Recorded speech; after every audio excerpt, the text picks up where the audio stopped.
Hello दोस्तों, an Indian investor channel में आपका बहुत बहुत स्वागत है।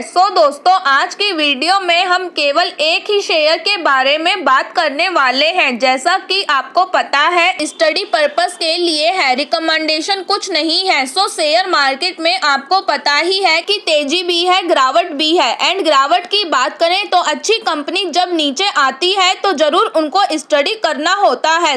अगर आपको इन कंपनीज का बिजनेस अच्छा लगता है तो डेफिनेटली आप वहां पर उस स्टॉक में जा सकते हो। ठीक, तो हम यहाँ पर कौन से शेयर की बात कर रहे हैं ये जान लेते हैं। लेकिन उससे पहले, जैसा कि मैंने पहले भी बताया है आप लोगों को कि काफी लोग क्या करते हैं कि स्टेज 1 में जब स्टॉक ऐसा रहता है और जब फिर रॉकेट की तरह ऊपर बनता है तो कभी नहीं खरीदने का, बस एंजॉय करने का। फिर मार्केट में कुछ होगा तो फिर वो नीचे द्वारा वापस आ जाते हैं। ठीक, तो तब आप विचार कर सकते हो कि उसमें जाना है या नहीं। तो अगर किसी भी कंपनी का स्टॉक आप खरीदना चाहते हो तो पहले आपका जो मेन फोकस है वो बिजनेस पर होना चाहिए। ठीक, तो एक ऐसा स्टॉक है जो वापस हमें फंडामेंटली, जिसका बिजनेस अच्छा है, वो वापस नीचे आते हुए देखने को मिल रहा है। तो आप चाहो तो स्टडी कर सकते हो, बट मेरी तरफ से ऐसी कोई रिकमेंडेशन नहीं है कि आप बेचो या खरीदो। ये आपकी अपनी मर्जी है। मैं सिर्फ आपको सिखाने के पर्पज से यहाँ पर बताती हूँ। तो चलिए, अब आप यहाँ पर देख सकते हैं कि जिस स्टॉक की मैं बात कर रही हूँ वो है L&T टेक्नोलॉजी सर्विसेज, जो कि पहले हम इसके बिजनेस के बारे में समझ लेते हैं।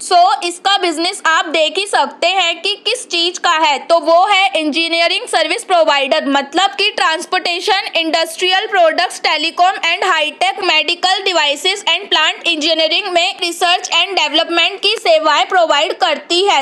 आप देख सकते हैं कि ये 2012 में इनकॉर्पोरेट हुई थी। एंड जैसा कि आप देख सकते हैं कि फॉर्चून रिफाइनरी, उसमें से अगर देखा गया तो 70 से ज्यादा क्लाइंट को देखने को मिल जाते हैं। फॉर्चून रिफाइनरी, पता है ना कि दुनिया की बड़ी 500 कंपनियां, उसकी अच्छी लिस्ट निकाली जाती है, उसमें से जो है 60-70 कंपनियां इनके क्लाइंट्स हैं।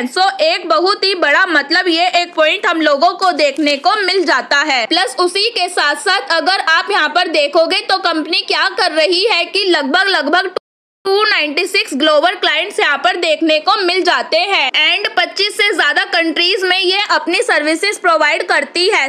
अब इसके शेयर प्राइस देखें तो मैक्सिमम लोगों का जो फोकस रहता है वो प्राइस पर ही रहता है। तो आप यहाँ पर देख सकते हैं कि जो ये स्टॉक है वो लगभग हम कह सकते हैं कि महीने भर के इसमें ही अगर मैं कैलकुलेट करूँ तो वह 20% डाउन यहाँ पर हो चुका है। स्टॉक गिरना क्या इजिकल्स टू खराब है। तो ये 90% प्लस लोगों के दिमाग में यही रहता है कि स्टॉक गिरा तो ये खराब है। तो जिसके दिमाग में ये बैठ गया तो वो तो समझो शेयर मार्केट में कुछ कर ही नहीं पाएगा। बट अगर इसके पीछे के रीजन को समझें कि क्यों गिरा है एंड क्या गिरने के बाद कमबैक कर पाएगा या नहीं, यस, तो यही सबसे मेन इंपॉर्टेंट चीज होती है। तो उसके लिए हमें उसके गिरावट के पीछे के रीजन को समझना होता है कि कोई फ्रॉड या धोखेबाजी का इशू तो नहीं है ना, कि क्या कोई आरोप लगा है क्या। तो अगर ऐसा नहीं है, सिर्फ एक नॉर्मल गिरावट है, तो फिर तो हम उसको कैच कर सकते हैं। तो ये अभी 20% की नॉर्मल गिरावट कैसे हो सकती है। तो दोस्तों, ये तो होती रहती है, स्मॉल कैप मिड कैप की साइज की कंपनियों में ऐसी चीजें चलती रहती हैं। तो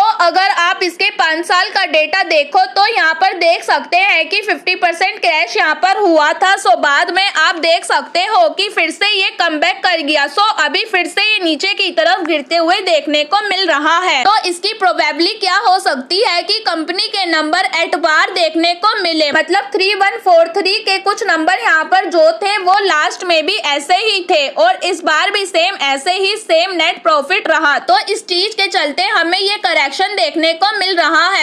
इस गिरावट को देखकर ये मत सोचना कि कंपनी बेकार है। ठीक, तो कंपनी कब बेकार होती है, जब आपके बिजनेस में ही धोखेबाजी है। तो बिजनेस नहीं कर पाओगे एंड क्लाइंट्स नहीं आएंगे। आएंगे तो क्लाइंट्स नहीं आएंगे तो फिर बिजनेस क्या ही होगा। तो ऐसा तो चलता ही रहता है, बट इस गिरावट को देखकर आपको कंपनी को गलत नहीं समझना है। तो ये चीजें तो हमेशा चलती ही रहेंगी, तो ये चीजें आपको समझ में आनी चाहिए। एंड इस कंपनी का मार्केट कैप देखो तो 50,000 करोड़ के पास इस कंपनी का मार्केट कैप दिखाई दे रहा है। एंड कंपनी की बैलेंस शीट की बात करें, कंपनी की बैलेंस शीट भी अगर आप देखोगे तो एकदम पावरफुल बैलेंस शीट है। एंड इसके रिजर्व्स की बात करें तो मार्च 2021 में 3,000 के पास थे, 2022 में 4,000, 2023 में 5,000 एंड अभी की बात करें तो 5,300 के पास दिखाई दे रहे हैं। एंड बोरोइंग की बात करें तो शॉर्ट टर्म बोरोइंग तो जीरो ही नजर आ रही है एंड अदर बोरोइंग्स भी जीरो है, मतलब कि ये कंपनी अच्छी खासी देखने को मिल रही है। And cash